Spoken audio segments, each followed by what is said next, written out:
Most people know Danny DeVito as the loud, funny guy from Taxi or the twisted penguin in Batman Returns. But what if behind that big personality was a story even bigger? A story filled with pain, survival, grit, and a refusal to let anything or anyone shape him into something he wasn't? Danny was born in 1944 in Neptune, New Jersey. From the start, things weren't easy. His mother, Julia, was 40 when she had him and didn't want another child. She even admitted it, openly later in life. For a kid, hearing that can feel like being erased before even getting a chance to exist. But instead of breaking him, it lit a fire inside. Danny wanted to prove he mattered, even if his own mother didn't believe it at first. Life at home was scary. His dad, Daniel Sr., was a kind man by day, running a candy shop. But when alcohol took over at night, everything changed. Danny learned to read the warning signs, the sound of a bottle opening, footsteps that were just a bit too heavy. He'd hide in closets or run to the neighbors, anything to escape the chaos. The police were called to their house 17 times before. Danny turned 15. Most kids in that situation either shut down or fall apart. Danny didn't. He held on, and later turned that pain into something meaningful by creating Little Giants, a support program that's helped over 15,000 kids growing up in violent or troubled homes. That tells you everything about the kind of man he became. Someone who didn't just survive, but used his past to help others survive too. By the time he was 14, Danny knew he had to get out. His neighborhood was crumbling under drugs and crime. 2 of his close friends died before they turned 16. He took odd jobs, saved up $237, and convinced a parish priest to help him persuade his parents to send him to oratory prep school. He timed it perfectly. His father was sober, and his mom was feeling guilty. That yes from them changed the course of his life. Of his 12 childhood friends, only 3 made it past 25 without ending up dead or in prison. Danny was one of them. On top of all this, Danny was born with Fairbanks disease, a rare genetic disorder that stunted his growth. He never grew past 4'10", and it caused constant pain in his back, hips, and knees. Throughout his 20s and 30s, he lived with pain every single day, sometimes at a level 8 out of 10.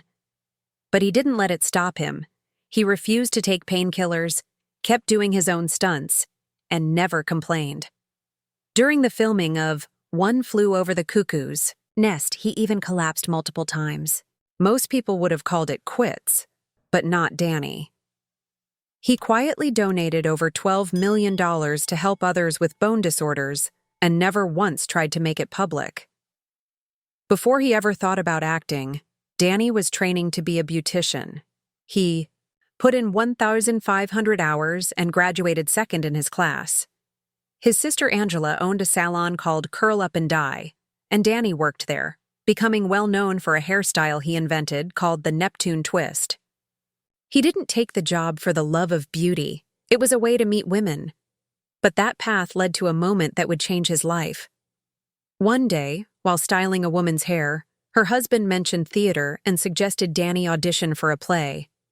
Danny didn't take it seriously at first, but he applied to the American Academy of Dramatic Arts in 1962 to study makeup. During the audition, they asked him to perform a monologue. He chose one from The Rainmaker, and something just clicked. The school offered him a spot, not in makeup, but in acting.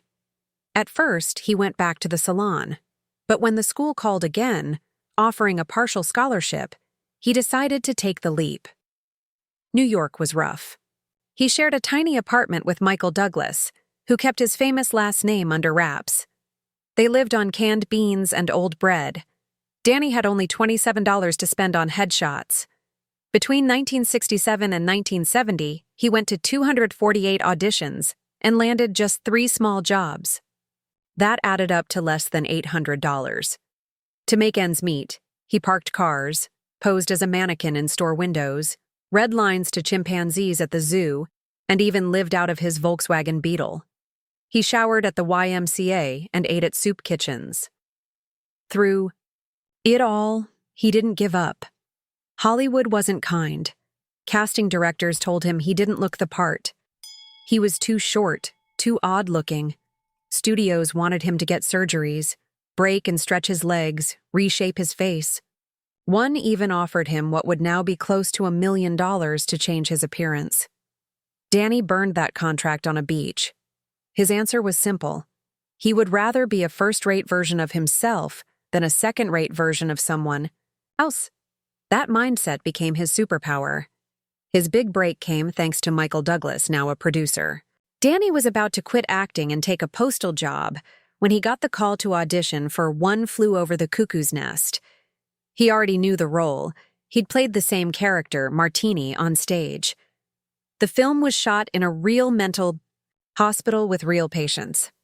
Danny was only on screen for 6 minutes, but his performance stuck with people. The film won 5 Oscars and finally put him on the map. Then came a huge risk.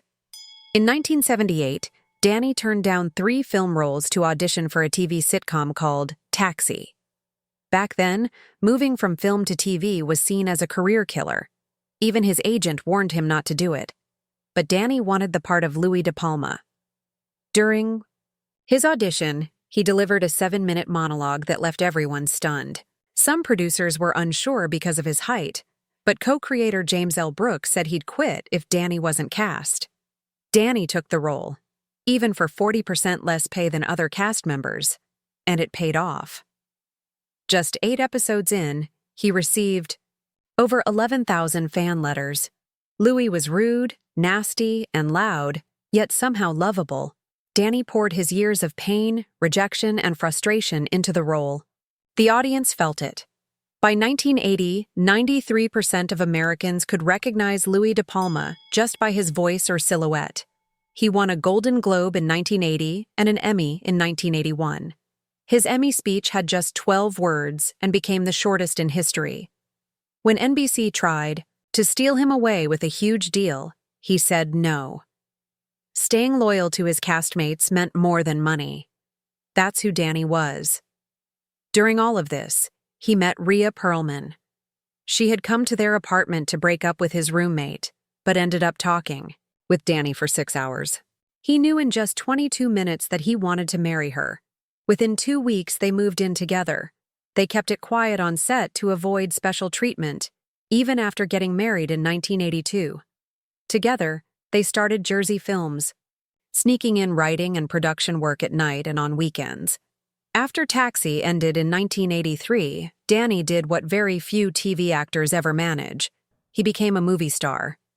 He had a role in Terms of Endearment, which won Best Picture. Then, he stole scenes in Romancing the Stone and its sequel. He took smaller roles when needed just to stay visible and relevant. In 1986, he shocked audiences in Ruthless People, playing a greedy man who refuses to pay his wife's ransom. It made over $71 million and earned him another Golden Globe nomination. He proved that he wasn't afraid to be hated on screen, something few actors are brave enough to do. A year later, he directed and starred in Throw Mama from the Train. It was a hard production with tricky stunts and shooting locations, but critics loved it. Then came Twins with Arnold Schwarzenegger. They both agreed to take zero salary up front, instead taking a share of the profits. The film made $216 million. Danny proved you didn't need to look like a leading man to be one. While acting, he kept building his career behind the camera. He directed TV, feature films, and helped create The War of the Roses, a dark comedy that became a classic. In 1992, he became the Penguin in Batman Returns. It took hours in the makeup chair, but the result was unforgettable, equal. Parts terrifying and tragic. That same year, he directed Hoffa, starring Jack Nicholson. It was a complex story about power and justice, and Danny handled it with real skill. Maybe his greatest impact came through Jersey Films. He helped bring fresh voices and bold scripts to the screen, including Pulp Fiction. When other studios said no, Danny saw the potential. Made for just $8 million, that movie became a classic and changed independent film forever. Through it all, Danny stayed the same. He never let fame or money change him. He didn't fix his face or stretch his legs. He didn't leave friends behind for bigger deals. He didn't run from the pain of his past. He used it to build something better. He made people laugh, made them think, and gave others chances to shine. From a child unwanted by his own mother to an actor, director, and producer known across the world, Danny DeVito's life is proof that being yourself, fully and completely, isn't just enough. Sometimes it's everything. If you found this story inspiring, don't forget to share your thoughts in the comments. And if you want more powerful true stories about the people you thought you knew, make sure to subscribe so you never miss what's next.